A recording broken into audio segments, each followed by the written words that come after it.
Hello everyone, welcome back to my channel. It's Omar. As you all know that it's an educational point, so you will find the different lectures on this channel. Subscribe it.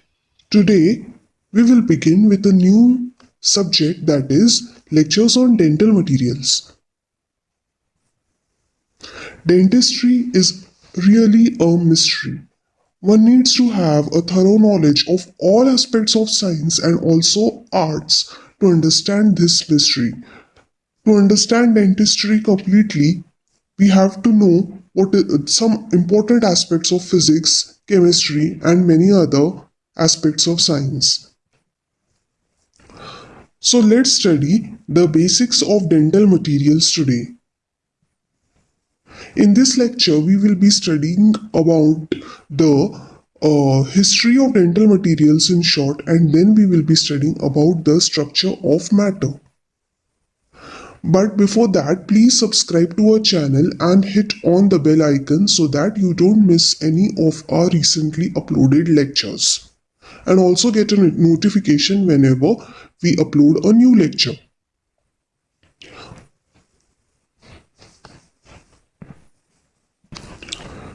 So first we will discuss in short the history of dental materials. I know the historical part of any subject is very boring, but let's study it in short. I'll try to make it interesting for you all, only discuss some of the important aspects. First, I will like to tell you that the use of certain elements in for filling the teeth have been used since ages, since many centuries. First, gold was used as a restorative material. In the earlier times, whenever there was tooth loss, gold was used to replace that tooth.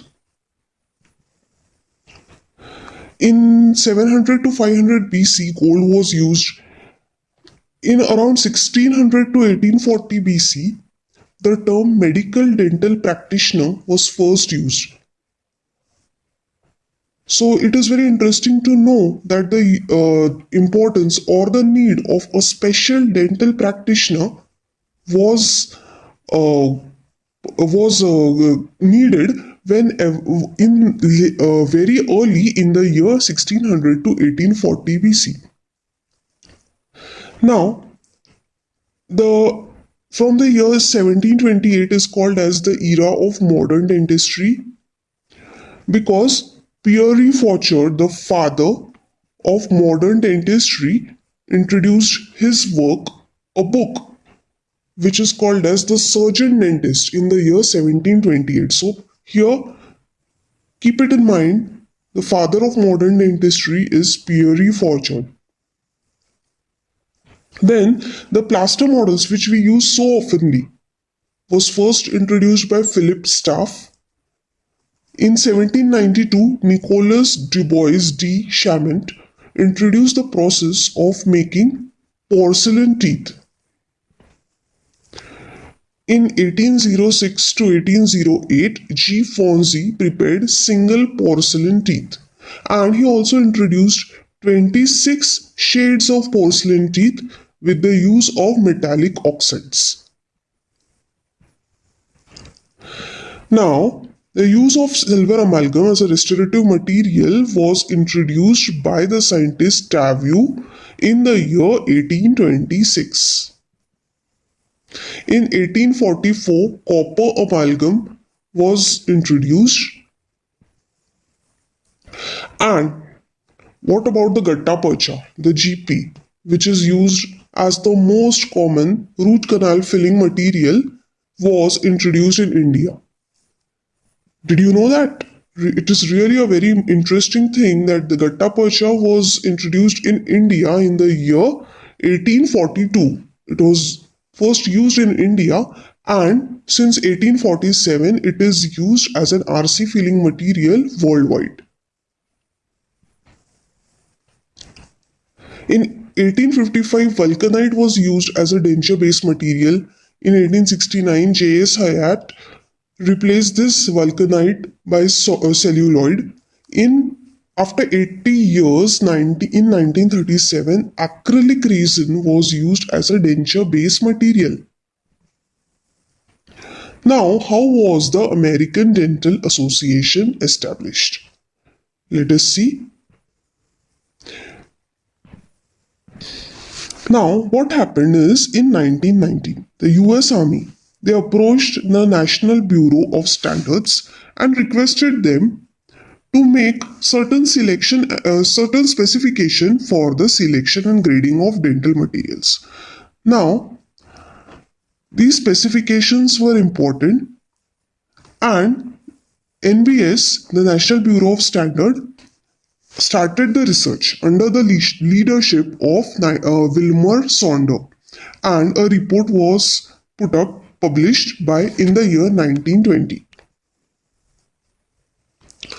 After that, the US government could not continue with the research for certain reasons, and the National Bureau of Standards, along with the Weinstein Research Lab in the year 1928, set up the first research body to identify the specifications of dental materials. And this research body then introduced the famous American Dental Association or the ADA specification of certain dental materials. Since then, this research fellowship is maintained by the National Bureau of Standards. Two more important organizations, the FDI and the ISO, also are established to give the specification for dental materials on an international standards. Now, the FDI defines dental materials as those substances or combination of substances especially prepared and or presented for use in dentistry. This is a simple definition of dental materials. Now, let us study what is the structure of matter. These are just the concepts of physics, but very important to know, because when we study each of the dental material like the impression compound, the silver amalgam, various other restorative materials in detail, we will come across certain terminology and concepts which we will study here in this lecture, that is structure of matter. So watch this lecture till the end. Now, matter exists in three forms: the solid form, the liquid form, and the gaseous form.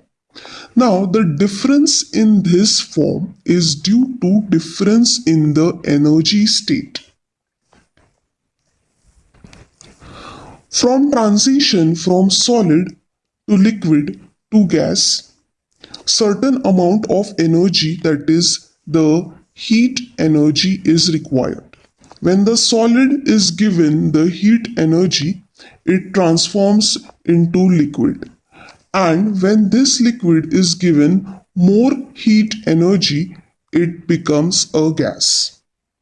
So, certain amount of heat energy is required for transformation from solid to liquid to gas. Now, when this energy is taken out, or the heat energy is reduced, or the matter is cooled, the gas transforms into liquid.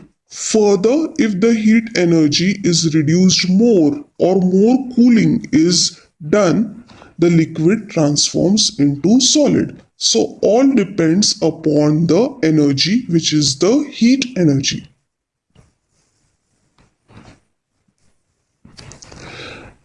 Now, in solid, liquid, and gas, the mutual attraction between the atoms also vary. The mutual attraction is more in solids, it is lesser in liquid, and very less in the gas. Now, What is this mutual attraction between the atoms in the matter? This mutual attraction between the atoms is called as the interatomic bonds. These are the forces that hold together the atoms. These bonds are of two types, the primary and the secondary. The primary bonds are the ionic bonds, covalent bonds, and the metallic bonds, while the secondary bonds are the van der Waals forces. Let us study each of these in detail.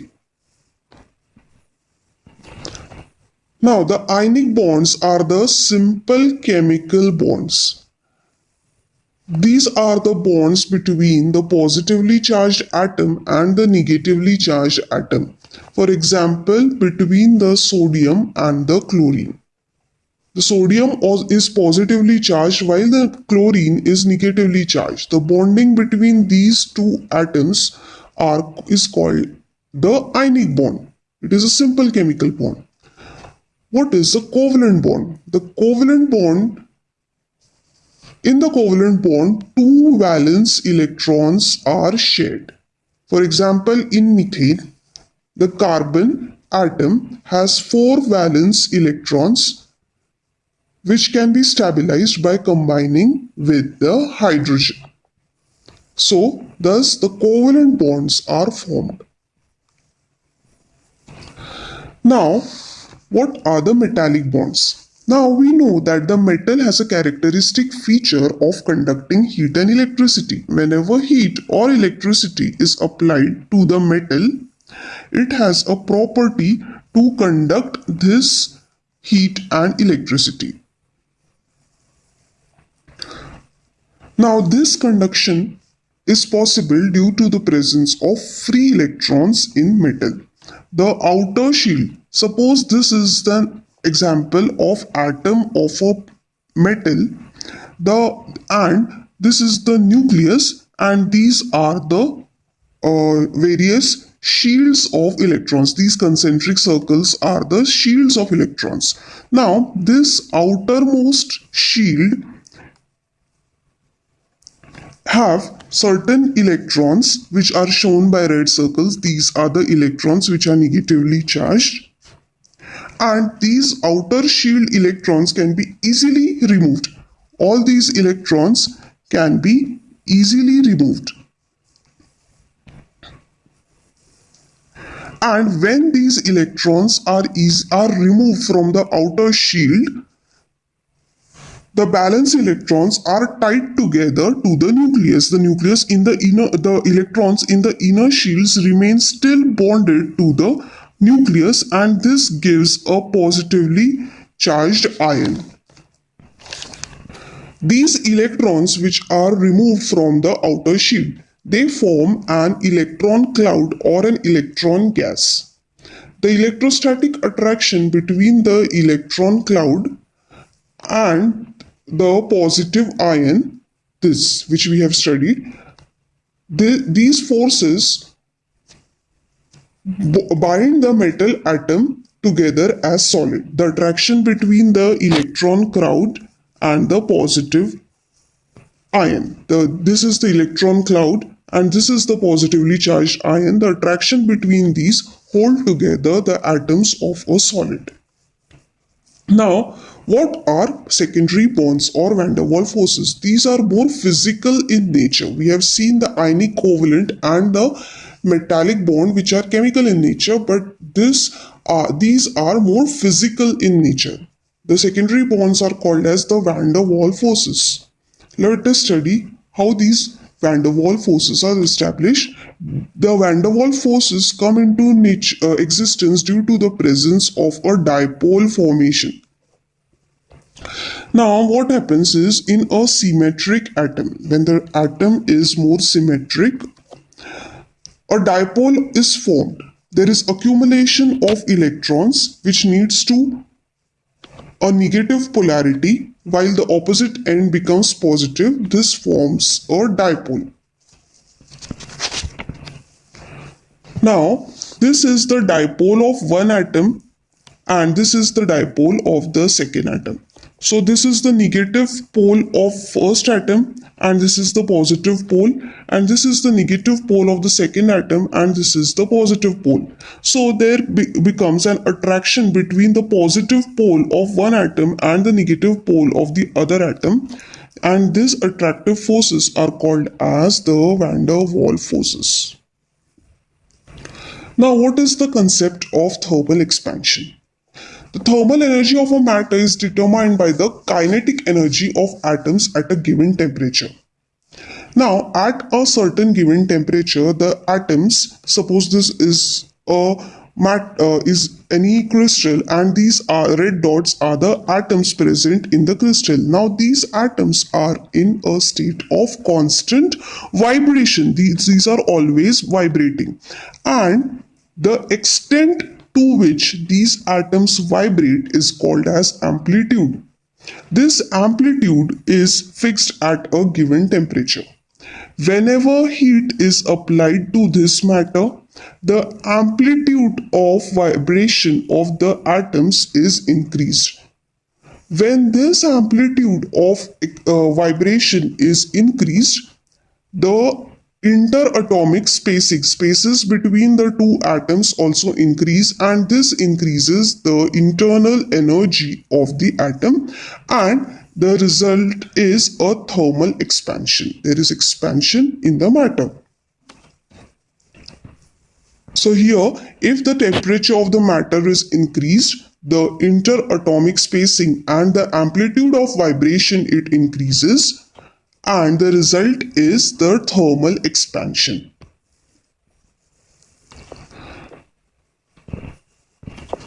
Now, there are two types of structures, crystalline and non-crystalline. Some concepts in crystalline structures.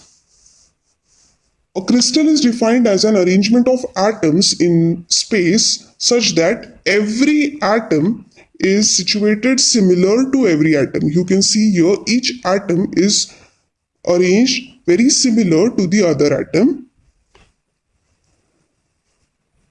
These may be result of primary or secondary bonds. There are 14 types of lattice of this crystal's lattice, and metals used in dentistry are mostly of the cubic system. This is very important a concept you should know. The metals which are used in dentistry are in the pattern of cubic system of crystalline arrangement. Now, the non-crystalline arrangement. In non-crystalline or amorphous structure, the arrangement of atoms is random. For example, of non-crystalline arrangement is the waxes. In the waxes, the atoms are arranged very randomly. They are not very similar to each other, but they are arranged very randomly. And such solids are called as supercooled liquids because such arrangement, the random arrangement of atoms, is seen in mainly liquids. So such solids such as waxes are called as the supercooled liquids. Remember this? Now let us study the concept of stress and strain. Now suppose these are two atoms. The distance between these two atoms is called as the interatomic distance. Now, if these two atoms are forced to come very close to each other, what happens is these two are similarly negatively charged and they repel each other.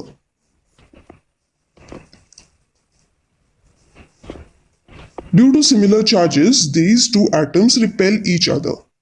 When the forces of attraction between the atoms is equal to the force of repulsion, this position is called as the normal equilibrium position of the atoms.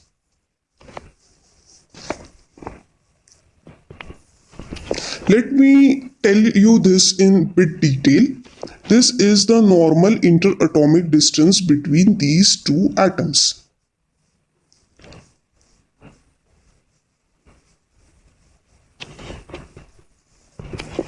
Now, if forces are applied which pull these two atoms away from each other, there there is increase in the energy between the two atoms. If these are forced away from each other, there is an increase in the energy between the atoms.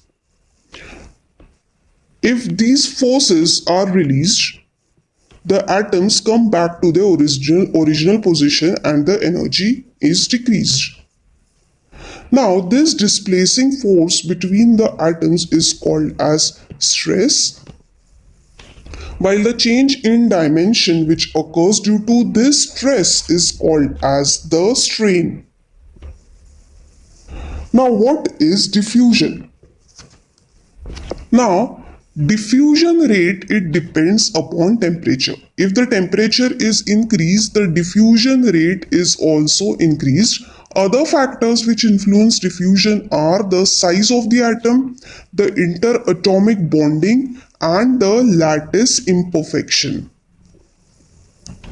Now let us study a very important concept, that is the concept of surface tension. It is used frequently while we talk about the properties of dental material. This is a diagrammatic representation of any matter which is made up of atoms. These all dots are the atoms. Now inside the lattice, all the atoms are attracted equally to each other. If you see any of the atom which is present inside this lattice, it is equally attracted from all sides by the atoms. But what happens on the surface?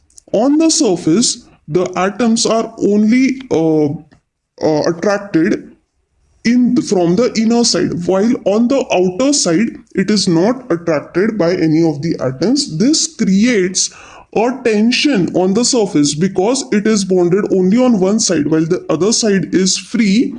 The outer layer, there is a presence of certain tension, and this tension is called as the surface tension.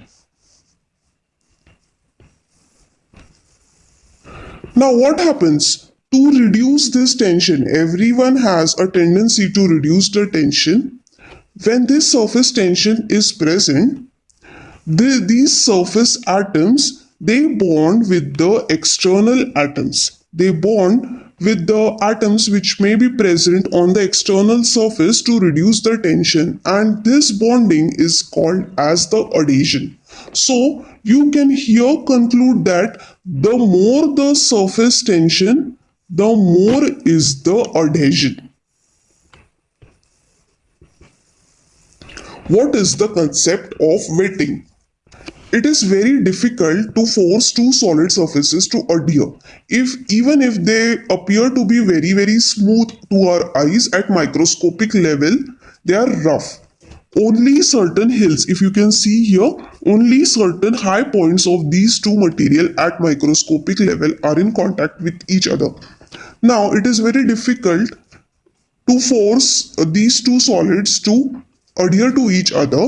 This can be possible if we introduce a fluid which occupy the spaces in between these two surfaces and thus provide a contact between these two surfaces, and this phenomenon is called as the wetting. For example, if we take two polished surfaces of glass and place them on top of each other, there is little tendency to adhere. But if a film of water is introduced between these two, it becomes very difficult to separate the glasses. Now, what is the concept of contact angle? Let us first study what is an adherent and what is an adhesive. The adherent is the substance which is to be joined to each other, and the adhesive is a fluid or a medium which help in the adhesion between these two adherent. Now, contact angle is the angle formed between the adhesive and the adherent, and it measures the extent to which the adhesive will wet the adherent. If the contact angle is 0, the adhesive completely spreads over the adherent and there are strong adhesion forces. Now, we will study adhesion to tooth structure, which is very important. We have seen that more is the surface tension or more is the surface energy, more is the adhesion. So when fluorine is applied to a tooth surface, there is reduction of the surface energy. So there is a resultant reduced adhesion on the tooth surface. So less amount of debris get adhered to this tooth surface. When less debris get adhered to this tooth surface, there is decreased incidence of dental caries. Hope this concept is cleared. Fluorine, it reduces the surface energy. As a result, there is reduced surface adhesion, and when less surface adhesion occurs, there is reduced dental caries. Also, even after the restoration is done, there is occurrence of secondary caries around the restoration. Around the restoration, new caries develop or micro leakage. Leakage occurs from the margins of the restoration. Why does this happen? The first reason behind it is a difference in composition of the tooth. The enamel has a different composition, the dentine has a different composition. So, the difference in the organic and the inorganic content of the enamel and the dentine does not provide a homogeneous surface. So, an adhesive may bond to enamel but may not bond to dentine. This difference in composition of enamel and dentine causes a problem in adhesion to the tooth structure. Second, the debris and the monolayer of water which is present. This monolayer of water which is present on the tooth surface, it reduces the wetting and so it reduces the adhesion of the dental material to the tooth surface. Also, there is exchange of fluid through certain components of the tooth. Due to this exchange of fluid, there is difficulty in the adhesion of the dental material to the tooth structure. The dental material should displace this fluid or react with it or for better wetting of the tooth structure. So here we complete with the structure of matter. Now it is the quiz time. Please solve this quiz and provide your answers in the comment box. It is very important to solve the quiz so that you evaluate yourself how much you understand from our lectures.